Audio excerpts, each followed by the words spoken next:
Hello students, welcome back. आज के इस वीडियो में हम देखेंगे डेमोक्रेसी एंड डाइवर्सिटी, जो चैप्टर हम लोग पढ़ रहे थे सिविक्स का, उसका सेकेंड पार्ट। हम लोगों ने जितना पोर्शन देख लिया था उसके आगे देखते हैं। और आज का वीडियो हम लोग शुरू करते हैं the case of northern Ireland से। आयरलैंड हमें पता है कहाँ है। आयरलैंड ग्रेट ब्रिटेन के वेस्ट में एक छोटा सा आइलैंड है, जैसा कि आप देख पा रहे हैं। यूरोप का मैप आपको हमने पढ़ाया था। इसके वेस्ट में यूके और यूके में ही आयरलैंड, जिसे फोर्सली इनकॉर्पोरेट किया गया था यूनाइटेड किंगडम में 1798 में। हम लोगों ने हिस्ट्री में पढ़ा है स्टूडेंट्स कि जब वुल्फटोन ने एक रिवोल्ट लेड किया था 1798 में, तो वो फेल हो गया था। और उसके बाद यूके ने डोमिनेट किया था आयरलैंड को और ज़बरदस्ती इससे मिला लिया गया था ग्रेट ब्रिटेन में। और उसी के बाद स्कॉटलैंड 1707 में एक एक्ट ऑफ यूनियन के बाद मिला था। और आयरलैंड 1798 में फोर्सली इनकॉर्पोरेट हुआ और 1801 में फाइनली जो है यूनाइटेड किंगडम का फॉर्मेशन हुआ और यूनियन जैक और नेशनल एंथम वगैरह डिसाइड हुए थे। ठीक, ये हम लोगों ने हिस्ट्री में पढ़ा था। इसी के बारे में हमें पढ़ना है। आयरलैंड में हमें पता है population was divided into two major sections. Protestant 53% थे। प्रोटेस्टेंट वो जो चर्च से अलग हो गए थे, ठीक है, जिन्होंने रिवोल्ट किया था अगेंस्ट चर्च। एंड कैथलिक वो जो एंटी प्रोटेस्टेंट थे, जो चर्च के साथ बने रहे थे, वो 44% थे। The Catholic represented by nationalist political party. Catholic जो है उनको रिप्रेजेंट कर रहे थे नेशनलिस्ट पॉलिटिकल पार्टी, जबकि प्रोटेस्टेंट जो थे उनको रिप्रेजेंट कर रहे थे यूनियनिस्ट। ठीक है, ये strange case of northern Ireland हम लोग पढ़ रहे हैं। सेकेंड पॉइंट कह रहा है Catholic wanted a free nation. Catholic जो है, जो रिप्रेजेंट कर रहे थे नेशनलिस्ट पॉलिटिकल पार्टी को, वो चाहते थे कि एक फ्री नेशन बने, यानी कि वो ब्रिटेन के साथ जाना नहीं चाहते थे। वाइल जबकि Protestant wanted to remain with United Kingdom. Protestant चाहते थे कि यूनाइटेड किंगडम के साथ ही हम लोग मर्ज रहें, जिससे हम लोग और स्ट्रांग रहेंगे। थर्ड पॉइंट कह रहा है hundreds of civilians and militants were killed. सैकड़ों की संख्या में आम नागरिक और जो मिलिटेंट, जो लड़ाई लड़ रहे थे, लड़ाके, वो मारे गए। इन द फाइट, किस लड़ाई में? Between union and nationalist. जो कैथलिक और प्रोटेस्टेंट के बीच में संघर्ष चल रहा था, उसमें सैकड़ों की संख्या में सिविलियंस, आम नागरिक और मिलिटेंट्स मारे गए। लास्ट पॉइंट कह रहा है a peace treaty was sign between the UK government and the nationalist. अंत में एक शांति समझौता साइन किया गया यूके गवर्नमेंट और नेशनलिस्ट के बीच में 1998 में, जिसके बाद जो आर्म्ड स्ट्रगल, जो संघर्ष चल रहा था हथियारों के साथ में, उसे सस्पेंशन, उसे समाप्त कर दिया गया। और इसी को कहा गया नॉर्दर्न आयरलैंड एक्ट 1998। याद रखिएगा ह्यूमन राइट एक्ट भी 1998 में ही आया था, जो इससे रिलेट करता है। ठीक है, लेकिन हम लोग डिटेल में नहीं पढ़ेंगे क्योंकि सिलेबस में नहीं है। ठीक है, इसके बाद आपको आयरलैंड की लोकेशन हमने बता दी है। आयरलैंड यूरोप, यूके के वेस्ट में आयरलैंड एक छोटा सा आइलैंड है जो यूके का ही पार्ट है आज की डेट में। और जो येलो कलर से आप पार्ट देख रहे हो आयरलैंड का, वो नॉर्दर्न आयरलैंड। ठीक है, यहीं पर कैथलिक और प्रोटेस्टेंट के बीच में संघर्ष चल रहा था। इंडिया के रेस्पेक्ट में अगर आप देखोगे तो इंडिया के नॉर्थ वेस्ट में ये लोकेशन पड़ेगी। ठीक है स्टूडेंट्स, इसके बाद नेक्स्ट क्वेश्चन हम लोग देखते हैं। सबसे इंपॉर्टेंट जो है, आता भी है कई बार पेपर में, when does a social difference become a social division. Social difference जो है वो सोशल डिवीजन कब बनता है? ये हमने आपको प्रीवियस वीडियो में एक्सप्लेन कर दिया था। क्योंकि जन्म से ही हम लोगों की कुछ कम्युनिटी या कुछ सोशल ग्रुप्स डिसाइड हो जाते हैं और वही बिलीफ धीरे धीरे आगे चल के किसमें, सोशल डिवीजन में कन्वर्ट हो जाते हैं। हमें एक्सप्लेन यहाँ पर करना है why overlapping of social differences.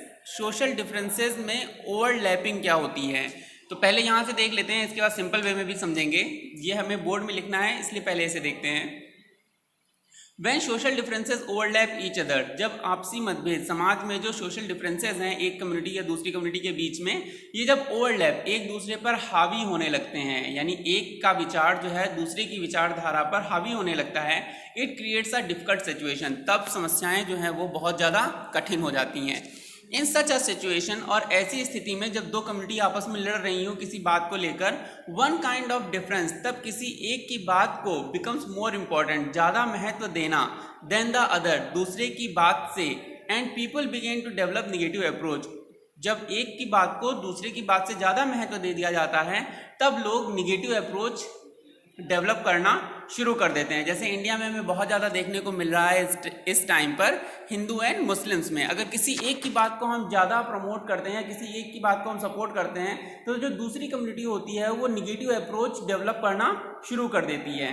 ठीक है। तो यहाँ से सोशल डिफरेंसेस क्रिएट होना शुरू होते हैं। सोशल डिवीजन तो पहले ही है on the basis of religion, लेकिन सोशल डिफरेंसेस क्रिएट होना शुरू होते हैं। और ओवरलैपिंग कहा जाता है जब किसी एक कम्युनिटी की बात को हम ज़्यादा इंपॉर्टेंस देते हैं दूसरे की बात से। सिचुएशन ऑफ दिस काइंड, और इस तरह की सिचुएशन प्रोड्यूस्ड सोशल डिविजन्स, इस तरह की सिचुएशन जो है सोशल डिवीजन क्रिएट करती है। ठीक है, कहने के लिए तो हम सब इंडियन हैं, लेकिन फिर भी समाज जो है वो बट जाता है on the basis of religion and community.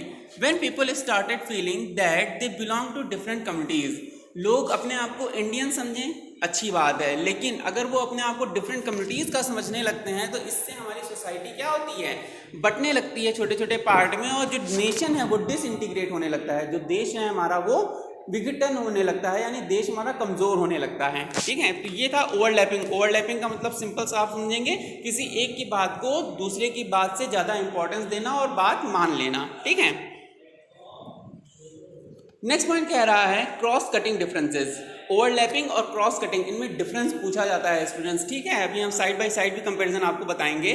पहले देख लेते हैं क्रॉस कटिंग डिफरेंसेस क्या होता है। क्रॉस कटिंग का मतलब होता है जब on the basis of religion या कम्युनिटी सोसाइटी डिवाइड हो, लेकिन फर्दर उसमें फिर से इतने सारे डिवीज़न हो कि हम लोग डिस्टिंग्विश ही ना कर पाएँ, या लोग जो है डिस्टिंग्विश ही ना कर पाएँ कि पर्टिकुलर रिलीजन या कम्युनिटी के लोग वैसे हैं कि नहीं। इसको समझते हैं क्या लिखा है उससे।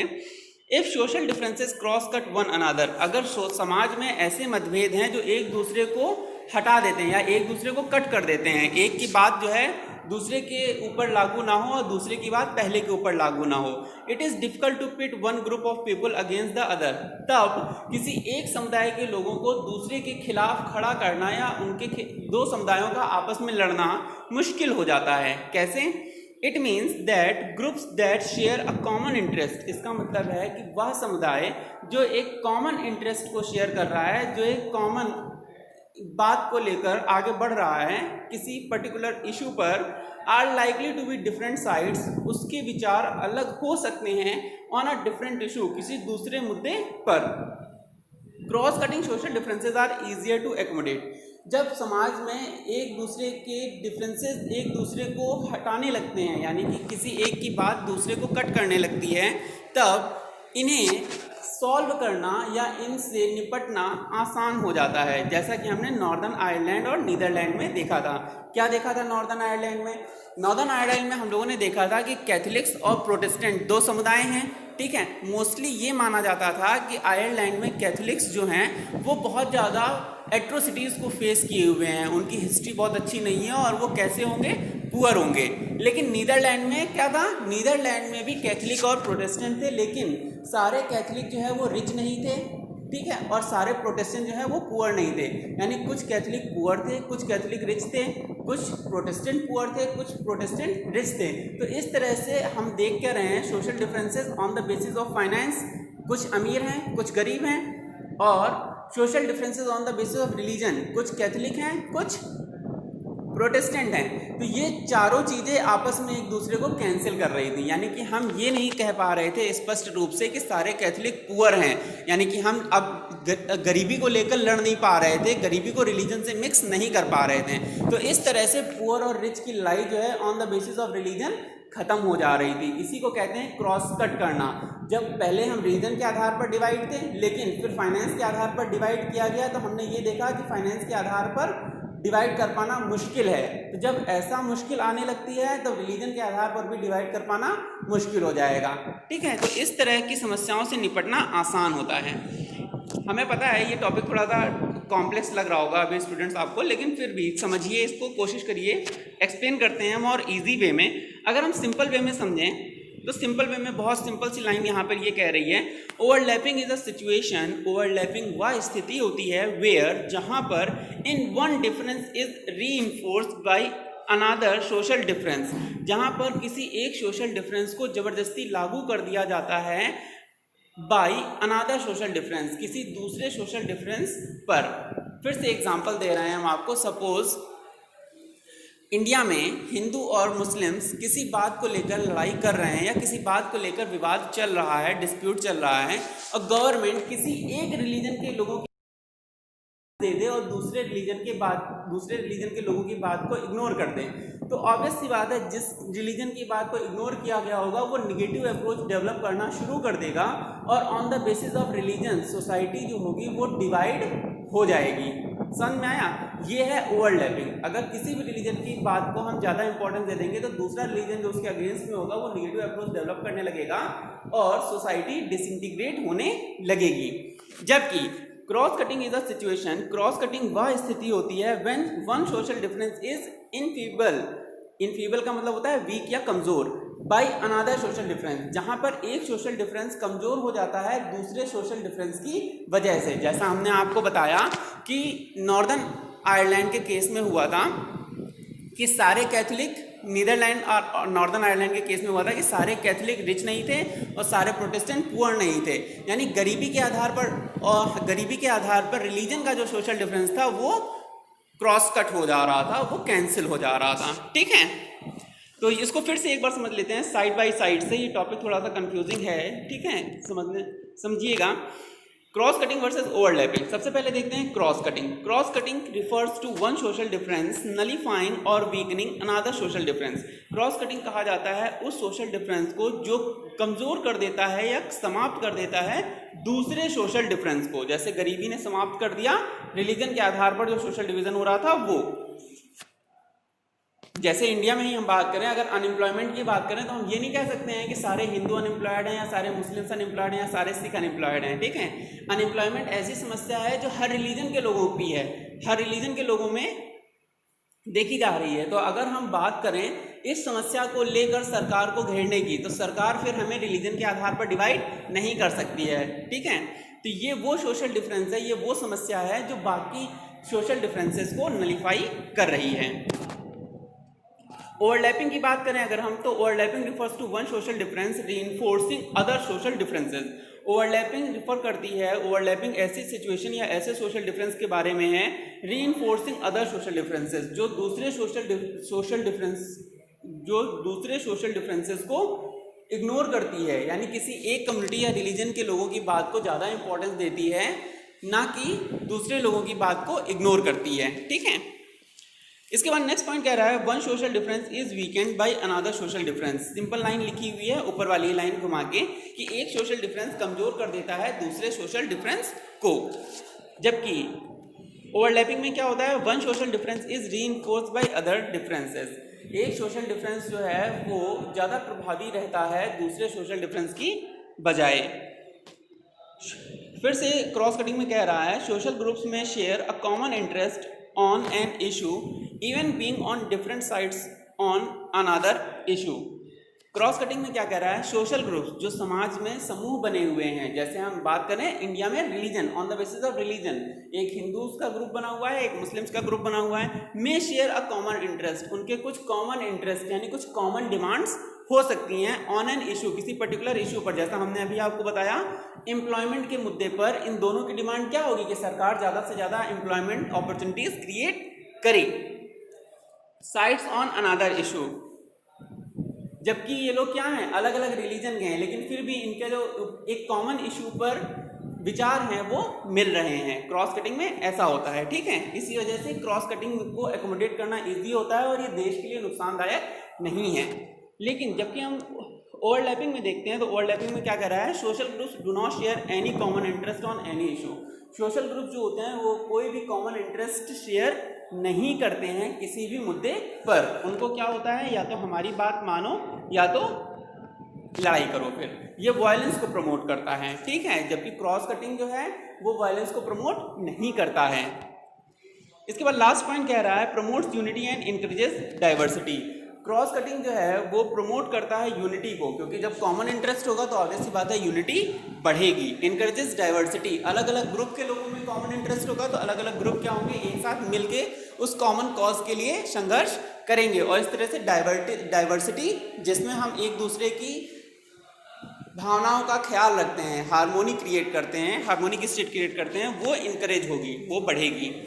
जबकि overlapping can create deep social divisions and can create conflicts. Overlapping यानी कि जब हम किसी एक कम्युनिटी या रिलीजन के लोगों की बात को ज़्यादा इंपॉर्टेंस देने लगते हैं, ये क्रिएट करता है डीप सोशल डिवीज़न। ये समाज में बंटवारा जो है और ज़्यादा गहरा कर देता है, लोगों के मन में मनमुटाव जो है और ज़्यादा बढ़ा देता है। एंड क्रिएट कॉन्फ्लिक्ट्स, और साथ ही साथ या मतभेदों को भी बढ़ाता है। कॉन्फ्लिक्ट का मतलब विचारों में भिन्नता होना, मतभेद होना, ठीक है, इसको बढ़ाता है ओवरलैपिंग। तो अगर हम ध्यान से देखें तो overlapping is not good for society but cross cutting is somewhere good. इसके बाद हम नेक्स्ट टॉपिक देखते हैं, what factors are crucial while evaluating the outcome of politics of social division. कौन से वो फैक्टर्स हैं जो जरूरी हैं ध्यान में रखना, जिससे कि राजनीति के जो परिणाम हैं वो सोशल डिवीज़न की राजनीति के जो परिणाम है वो सही हों।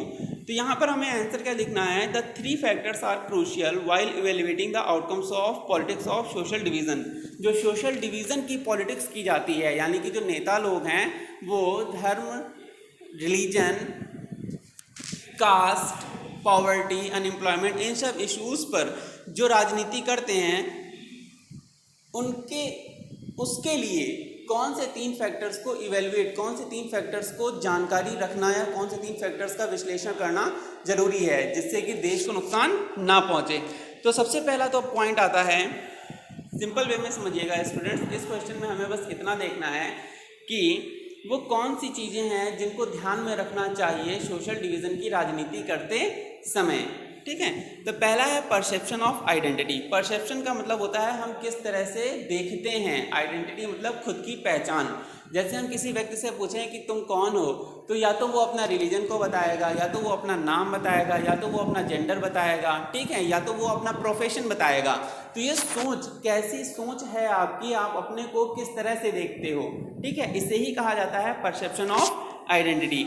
इफ अ ग्रुप सोचता है of its identity in singular term, अगर कोई समूह देखता है अपनी सिंगुलर टर्म का मतलब सिर्फ एक ही रूप में, जैसे कि वो सिर्फ हिंदू है, या वो सिर्फ मुस्लिम है, या वो सिर्फ डॉक्टर हैं, या वो सिर्फ इंजीनियर हैं, it becomes difficult to accommodate, तब समस्याओं को सुलझाना मुश्किल हो जाता है।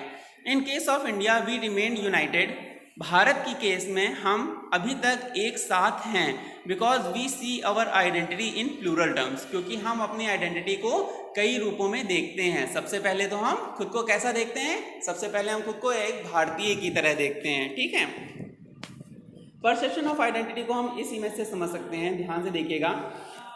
कोई भी व्यक्ति अपनी स्पिरिट को जब अपनी आत्मा में झांकता है या अपने बारे में सोचता है तो वो सेल्फ आइडेंटिटी क्रिएट करता है। किस आधार पर सेल्फ आइडेंटिटी क्रिएट करता है वो, या तो अपनी रेस, कल्चर और एथनिसिटी पर, कि वो किस प्रजाति का है, गोरा है, काला है, कल्चर उसका क्या है, हिंदू है, मुस्लिम है, एटसेट्रा।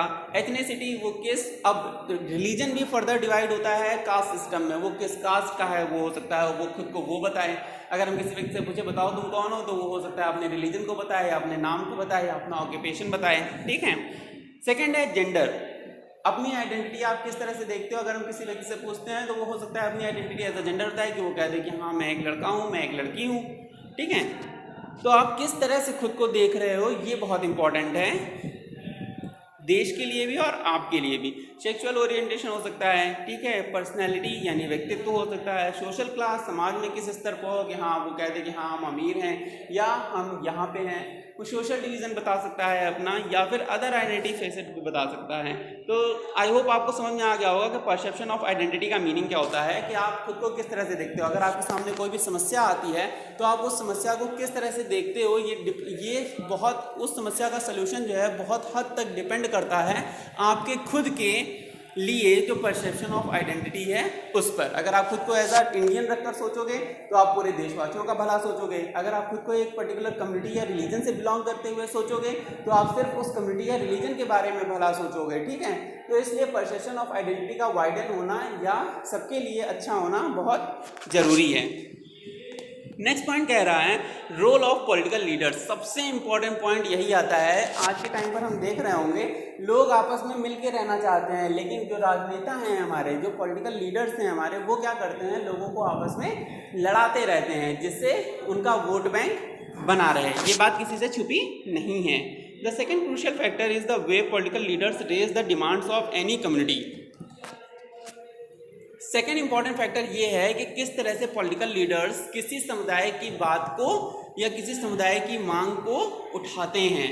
अगर वो उस समुदाय की भलाई के लिए उठा रहे हैं तो उन्हें ये ध्यान में रखना चाहिए कि ये सिर्फ उस समुदाय की भलाई के लिए ना हो बल्कि पूरे देश की भलाई के लिए हो।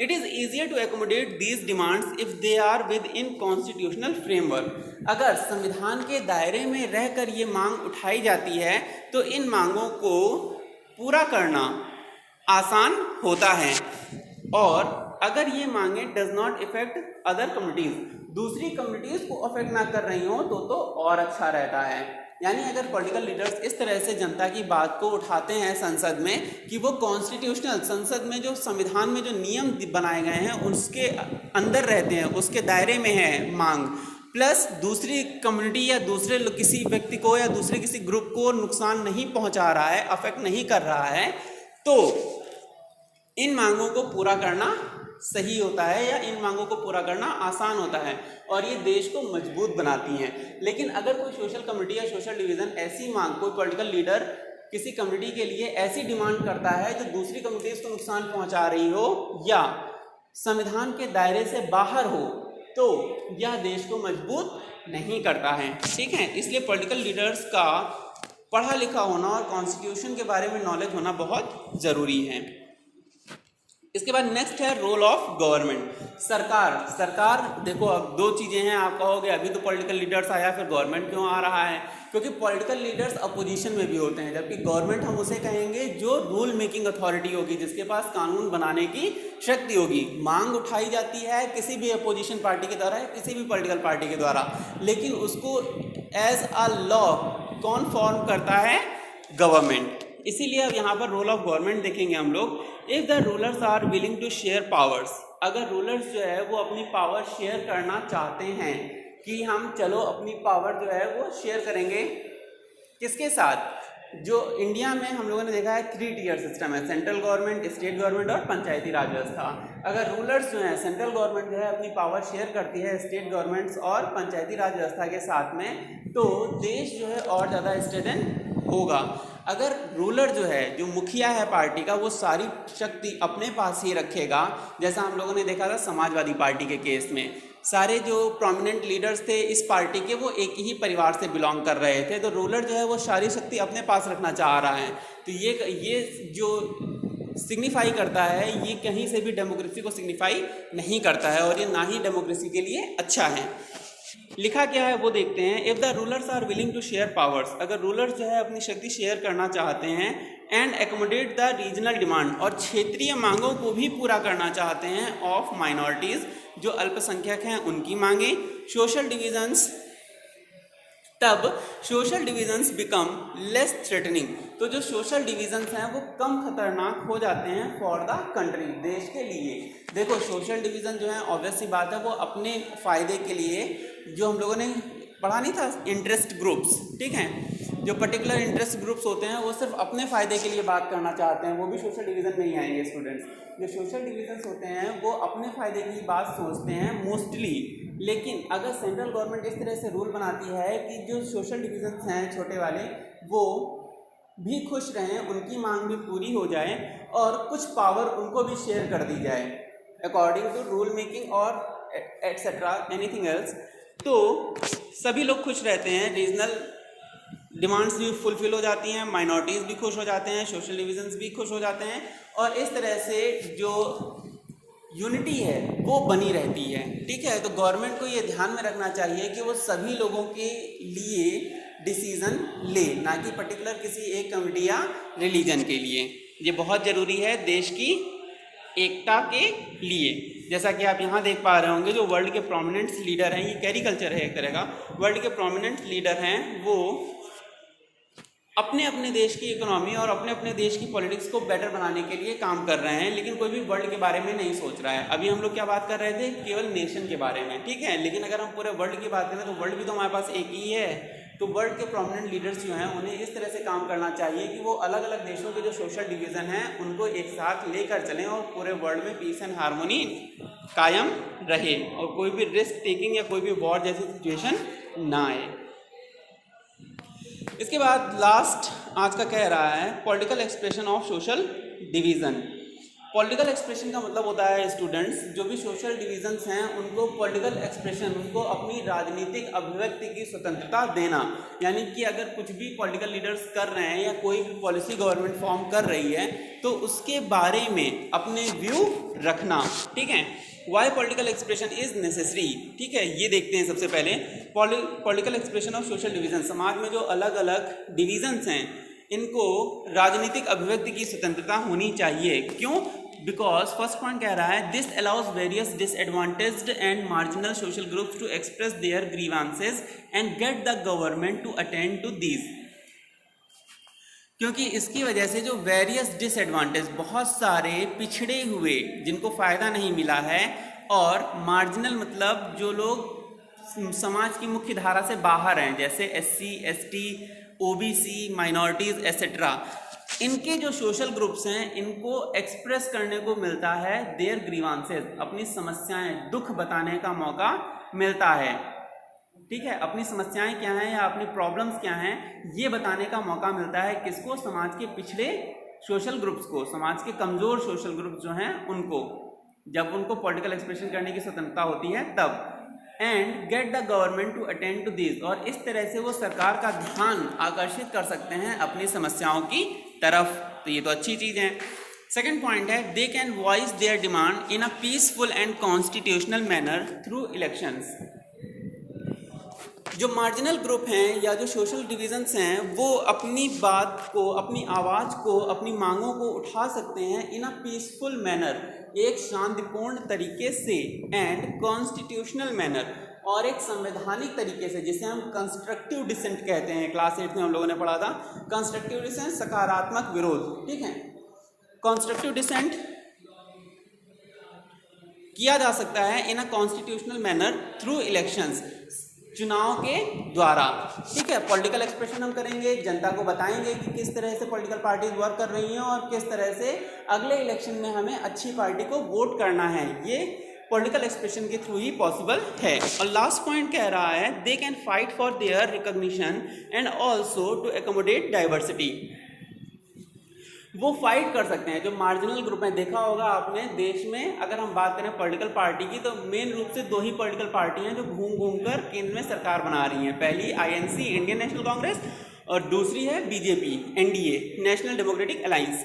तो हमारे पास चॉइसेस नहीं है। जो छोटी पार्टियां हैं, अच्छी पार्टियां हैं, काम कर रही हैं, जो रीजनल पार्टियां हैं, देश में आपको पता होगा 2000 से ज़्यादा पॉलिटिकल पार्टीज़ हैं, लेकिन इनको रिकॉग्निशन नहीं मिल पा रहा है। लेकिन अगर इनको पॉलिटिकल फ्रीडम की, पॉलिटिकल एक्सप्रेशन की छूट होगी तो they can fight for their recognition, वो अपनी पहचान बनाने के लिए लड़ सकती हैं। And also to accommodate diversity, और डाइवर्सिटी को भी बचा सकती हैं, डाइवर्सिटी को भी अचीव कर सकती हैं। डाइवर्सिटी की डिफिनेशन हमने आपको पिछली वीडियो में बताई थी। डाइवर्सिटी का मतलब है जहाँ पर विभिन्न प्रकार के या विभिन्न विचारधाराओं के लोग एक साथ मिलकर एक दूसरे के प्रति सद्भावना या एक दूसरे के प्रति सम्मान के साथ रह रहे हों, उसे डाइवर्सिटी कहा जाता है। तो जब छोटी पॉलिटिकल पार्टीज़ को या लोगों को सोशल जो डिविजन्स हैं, कमज़ोर सोशल ग्रुप्स हैं, उनको मौका मिलेगा अपना व्यू रखने का, पॉलिटिकल व्यू रखने का, पॉलिटिकल एक्सप्रेशन करने का, तो वो खुद की पहचान के लिए लड़ सकते हैं। ठीक है, और डाइवर्सिटी को अचीव कर सकते हैं। अब क्वेश्चन किस तरह से आता है बोर्ड में, ये देख लेते हैं। How is political expression of social divisions in democracy beneficial. जो पॉलिटिकल एक्सप्रेशन है डेमोक्रेसी में, वो किस तरह से बेनिफिशियल है डेमोक्रेसी के लिए भी और देश के लिए भी। तो इन case of India and Belgium, हमने देखा है इंडिया और बेल्जियम के केस में, आपकी बुक में केस स्टडी दी होगी।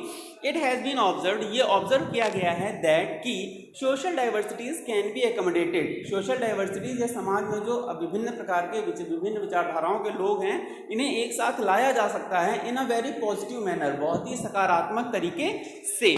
पीपल हु फील डिस्क्रिमिनेटेड, जो लोग खुद को वंचित या जो लोग खुद को, डिस्क्रिमिनेट का मतलब होता है भेदभाव, जो लोगों को लगता है कि उनके साथ भेदभाव हुआ है, have to fight against injustice, उनको न्याय के लिए लड़ना पड़ता है इसके खिलाफ। Such a fight of 10 taken such a fight often taken, और ऐसी जो लड़ाइयाँ हैं मुख्यतः होती हैं द डेमोक्रेटिक पाथ, एक लोकतांत्रिक तरीके से और लोकतंत्र के रास्ते पर।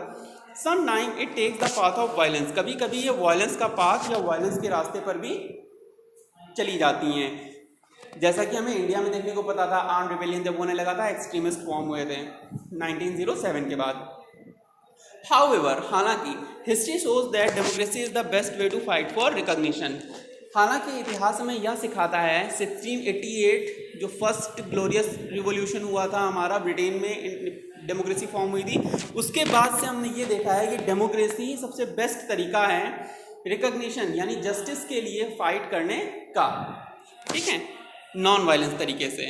इसके अलावा अगर हम देखें तो caste, religion and gender are the main basis of social division in our society, हमारे समाज में, पिछले वीडियो में भी हमने आपको बताया था, ये जन्म के आधार पर मिले हुए डिवीज़न हैं स्टूडेंट्स, ठीक है, इनको हमने खुद से नहीं चुना है। कास्ट, रिलीजन या जेंडर जो है वो हमारे समाज में सबसे मेन आधार हैं सोशल डिवीज़न के।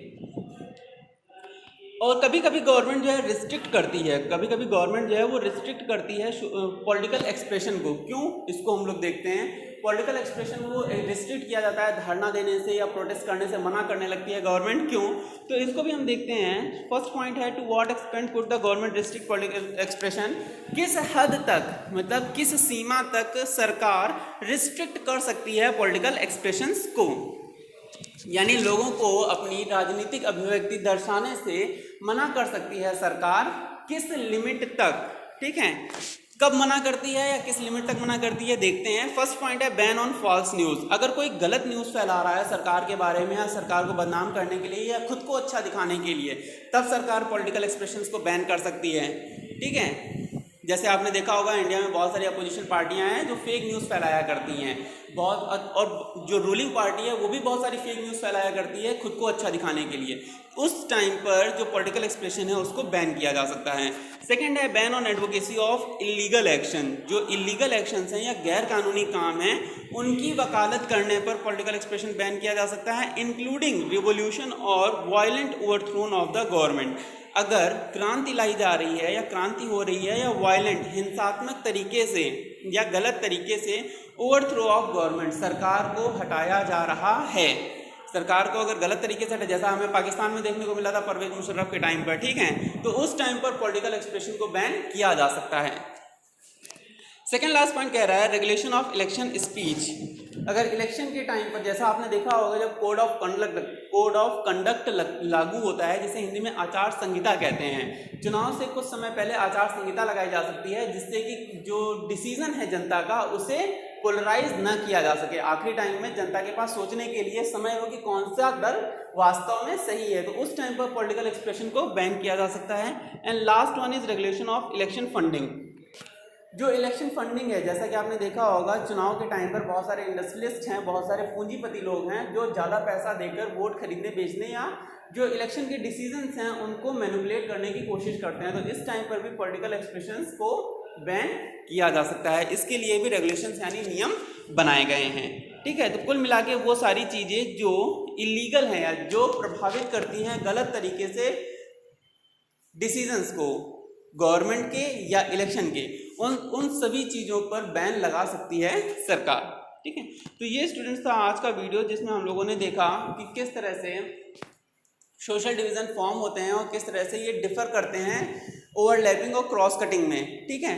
और इसके बाद strange case of Netherland Ireland हो गया है हम लोगों का, कुछ टॉपिक्स बचे हैं इसके, छोटा सा वीडियो अगला बनेगा, मिलते हैं नेक्स्ट वीडियो में बचे हुए पार्ट के साथ, तब तक रिवाइज करिए और कोई भी डाउट हो तो कमेंट सेक्शन में पूछ लीजिए। Till then take care and thanks for watching.